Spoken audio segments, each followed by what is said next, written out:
Well, hi and welcome back to a boat called Wanda.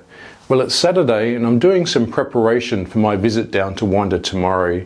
It's still been pretty cold, temperatures not getting much above 5 degrees, so that's still adding a few constraints in terms of the types of activities that I can do down at Wanda. My priority for this weekend is to get the cockpit floor installed along with the new cockpit scuppers, connected to the water hoses, connected to the sea cogs, to get all of that set up so that that part of the boat can be watertight. First up, I should explain that I may have omitted a detail in my last update, and that is when I set the scuppers into the thickened epoxy, I'd actually wrapped them in packing tape and sprayed them with the release wax. So the purpose of that wasn't to actually adhere them into the floor, it was just to be able to capture the profile of the scuppers. So as you can see here, the recess now has the same profile as the scuppers, and now I can just bed them in using butyl tape as a sealant. I have to say this isn't the finest job I've ever done. I'm a little bit embarrassed about this.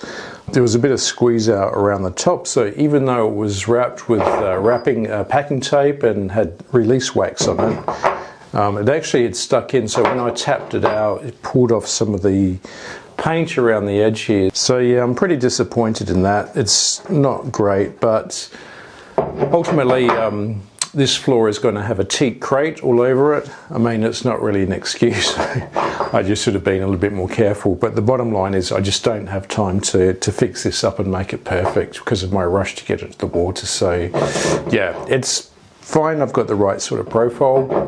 Cosmetically it's not perfect, so silly me. Also, there was a question about whether or not the floor would be glassed into place, and simply it's not. There's a lid that the floor sits down onto, and then that's going to be bedded in, and there's a whole heap of screws around that. And that's kind of a good topic for discussion because I'm trying to think about how I'm going to do that. I think ultimately I'll use butyl tape because I'm a massive fan of using butyl tape as a sealant. The only problem with that is I need to actually lift the floor on and off a few times because at some point I'm going to have to take Wanda out of the water, and I'll get 2 months on the hard as part of my contract. And I have 2 months to basically set the stern tube in, and to set in the propeller shaft, and to do all that part to connect the propeller up to the engine, which means I need to take the cockpit floor off, lift the engine up, put the shaft in, etc. So I don't really want to put in butyl tape now because although it's not a adhesive, it does really stick to the paint, and the last time I used butyl tape as a sort of temporary bedding compound, when I pulled it off, it actually ripped some of that lovely new spray paint off. So this is what I'm planning to do. Given that I'll need to lift up this cockpit floor in maybe about 9 months from now, I've taken a bit of a punt, and I've tried using this 5mm nitrile rubber that I used for the gasket in the systems compartment floor. And so I'm hoping that this will make it waterproof and seal it off, but also won't stick to anything, so I can just lift this up again. So I've put a sort of rim around the edge of about 40mm, and I stuck it down using a compound that I actually used to put the asphalt roofing onto the workshop. And the reason I chose that, again, just a bit of a punt, is it's got a really tacky consistency. It doesn't ever really harden, and the other thing is it sticks to absolutely anything because this rubber's got a really silky sort of smooth sheen to it. It's hard to get anything to bite to it, but this stuff did. So it's held it in place. It seems to be stuck down okay. So yeah, I'll try it out. I'll put it in tomorrow. I'll screw the floor down, pour some water on it, and see if it's watertight. If it's not, I just have to take it off. I can just wipe off this compound and put butyl tape. And if it does keep it watertight, then I may even leave this like it is as a permanent fixture. So yeah, we'll see.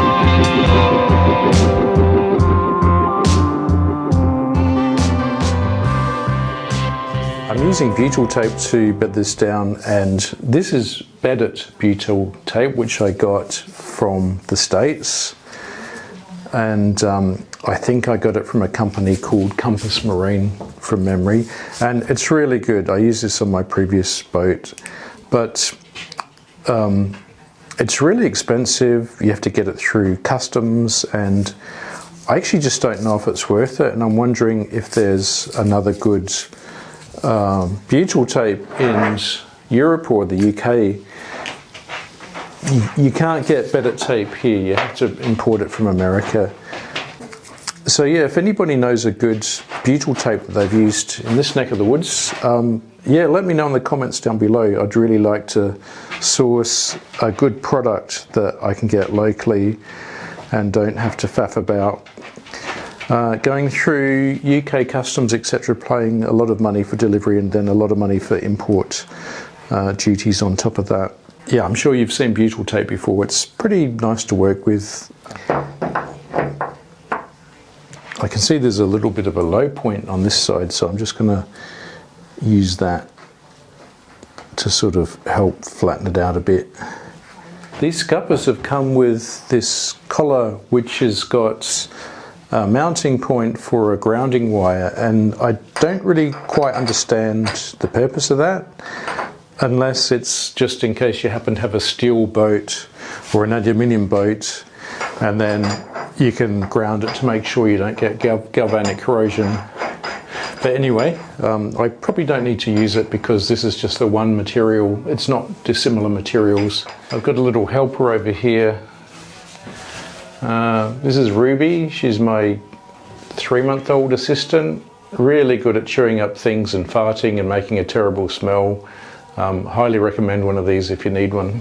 I'll just do it up finger tight now, and then I'll come back tomorrow and give it another twist, and I'll put some Loctite down on this as well, and that should just about do it, I think. You can see now that I've got quite a good squeeze out. The butyl tape's come all the way around the edges and has just popped out a little bit, which is good sign, and should just be able to gently take this off.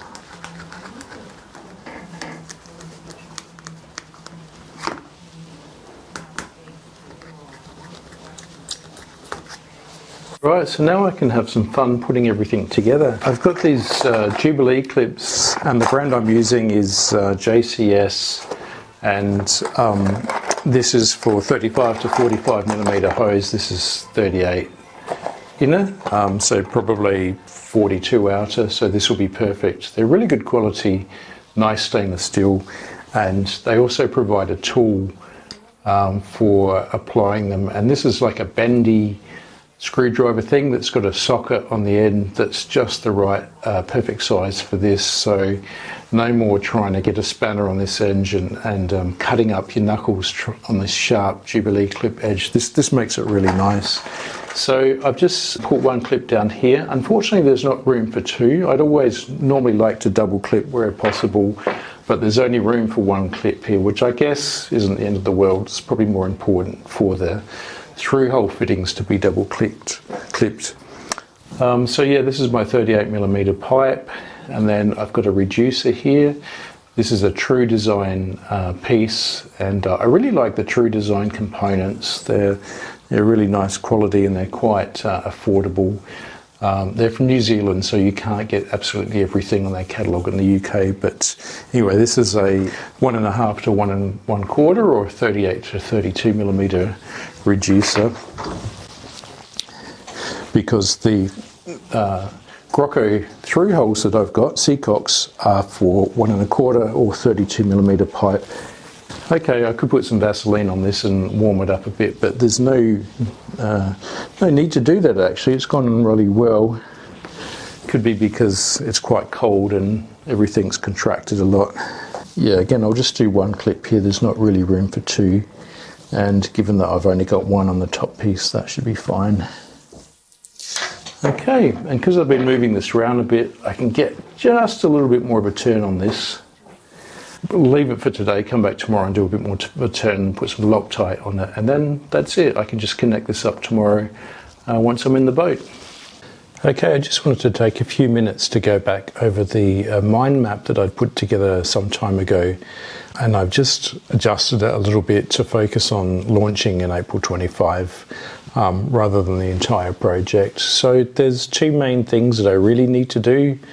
Get everything watertight below the waterline, which is the most important part, because obviously I can't put Wanda into the water when she's got holes in her.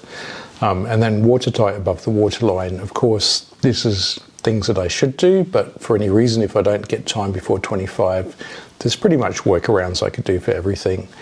And then the last thing is to tab in the galley bulkhead, because I've only tabbed that in on one side. And by that I mean the new piece that I'd scarfed in.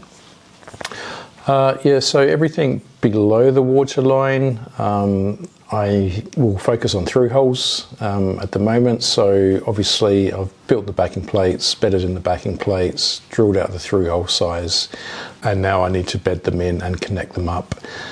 The rudder, I want to focus on the next couple of weeks. I need to fabricate a deck cap, and I'll talk about that in the next episode. But I've done a fair bit of the rudder over the last couple of years, and I just really need to reattach it. The bow thruster, I just need to check the seal on that. Stern tube, that's all glassed in. Obviously I don't have anything there yet. That's for next time Wanda comes out of the water, but I need to put some more laminate on that seal to make sure that yeah, there's no water ingress. Mount the transponder and the exhaust through hole. Actually, one thing I've just thought about that I really should do before when it goes in the water, which is to set up a bilge pump. I'll add some more details to that later on. Okay, and then above the waterline, I've got chain plates, which I think I'm just going to cover with some G10, thin G10 with some butyl tape. Cap rail is a big one because I need to, I'll add another task here, mount cleats. Yeah. This is a must-have because I need a cap rail with cleats on so that Wanda can be tied up to the pontoon. Hatches, dorades, companionway. Obviously this is the cockpit floor that I've been working on, so I can cross off some of these. I've sourced the scuppers, mounted the scuppers. Whoops, don't need that. What else? Screw down the lid.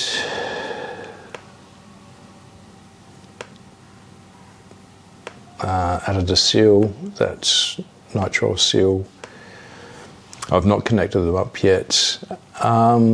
So yeah, and then in the cockpit I've got the instrument panels to do, those little glove boxes, the winches where the coaming sits. I think there might be holes there that I might need to plug. And there's a drain that I need to open up and connect to the cockpit seat. So yeah, that's kind of what I need to do over the next 12 to 14 weeks. So I'll come back to this each time and see how much progress I can make. Well, good morning. It's Sunday morning now, and I've just got up and come out to the workshop, checked the temperature. 1 degrees here at the moment, and check the forecast, and it's going to get up to a maximum of 3 degrees. Unfortunately, that's going to stop me from doing what I'd planned to do today. This is the polysulfide compound that I need to use in two places. First of all, it's the actual through hole that goes into the seacock, and the seacock, when you mount it, also needs some sealant around a specific channel that they've got there.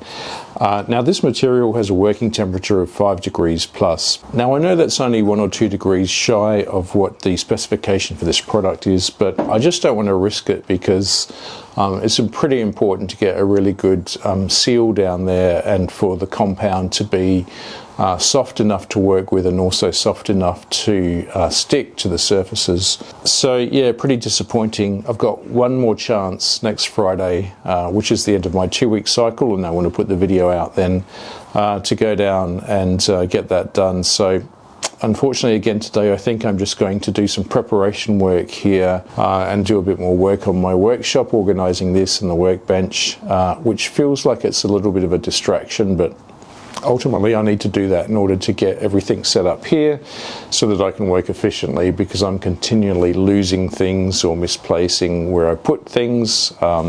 Things that I bought a couple of years ago are now lost somewhere in the container, somewhere here. So yeah, it's time to really organise myself. So yeah, I'm going to do a bit of that, and hopefully next Friday I'll get temperatures above 5 degrees so that I can go down and finish this off.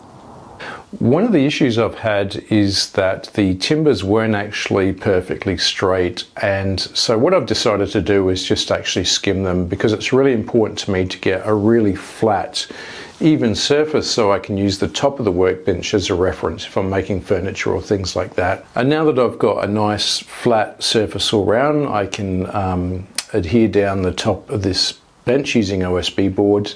I can't really use PVC, so I'm going to use some more thickened epoxy, and I'm going to use more of that 404. Because it's thickened epoxy, I don't really need to clamp or tightly screw it down. It'll take up the void and get a good bond there. So all I really need to do is position it carefully like this, make sure it's not going to move around, and put some weights on the top, let it dry, and that will give me the top of the workbench.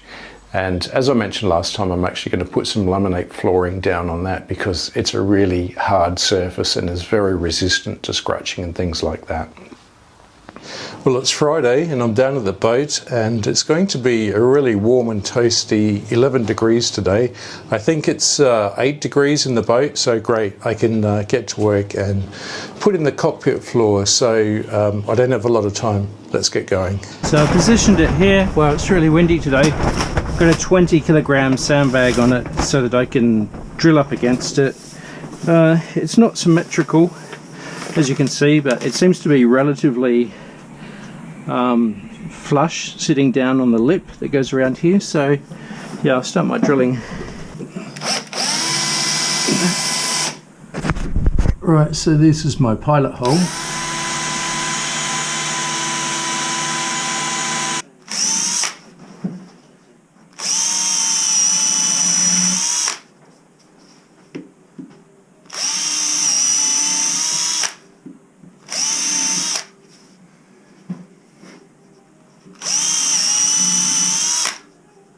So I'm using a little bit of butyl tape just around the heads of these screws, and oops, this actually isn't the right or the proper usage for butyl. It's fine doing this into a countersunk hole if the head's not moving, but of course the head is turning around with the screw, so it does tend to push a lot of the tape out. But if I put enough there, I should get just a little bit to seal it off and stop water from running down.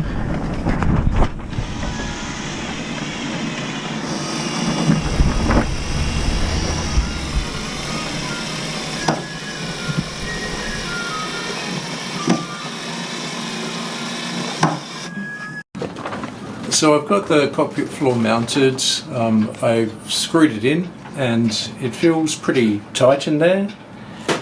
But I forgot the Jubilee clips, they're at home, so I've not been able to put the pipes on, and I've just plain run out of time, so I'm not going to get a chance to see if that seal is watertight. I'm pretty confident it is, but what I'd love to do is connect up the cockpit scuppers, close the seacocks, and just fill this basin up with water and just double check that it is watertight. And that's what I was really hoping that I could do today, just to finish up this little exercise, but unfortunately, no. Yeah, so a wee bit of an anticlimax today for my finishing up, but yeah, such is life. Anyway, I'll be back in 2 weeks to keep on working away at making Wanda watertight so that I can get her launched at the end of April. So thanks very much for watching, and I'll see you then. Bye.